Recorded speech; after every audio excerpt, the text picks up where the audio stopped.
మంచి నిర్ణయం తీసుకున్నారు. ఈ నిర్ణయం సచ్చిందాకా పోనీయొద్దు.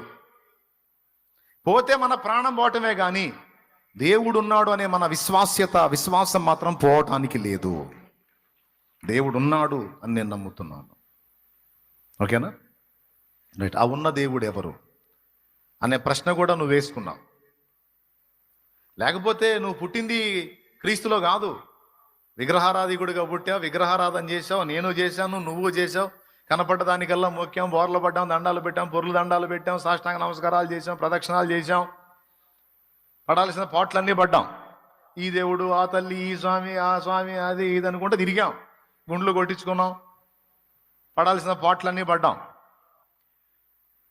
కానీ తిరిగి తిరిగి తిరిగి తిరిగి తిరిగి చిత్రంగా ఎవరు దేవుడు అర్థం కాల. ఎందుకంటే కుప్పలు కుప్పలు ఉన్నారు. ఈ కుప్పల్లో అసలోడు ఎవరు అర్థం కాల.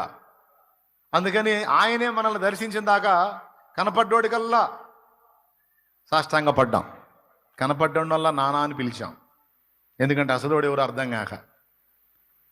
దేవుని మహాకృపను బట్టి ఈ పిచ్చోడికి ఎంత వెతికినా వాడికి నేను దొరకనులే, కానీ ఇక నన్ను నేనే వాడికి కనపరుచుకోవాలి, లేకపోతే వాడు నన్ను కనుగొనడం కష్టమని ఆయనకే కనికరం కలిగి ఆయనే తన్ను తాను మనకు బయలుపరుచుకున్నాడు.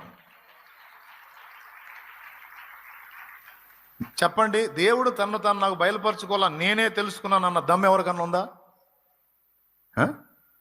ఆయన తన్ను తాను వ్యక్తపరచుకోకపోతే భక్తులకు కూడా అందడు. ఆయన ఏబు గ్రంథంలో అంటాడు, ఆయన అగోచరుడు అని.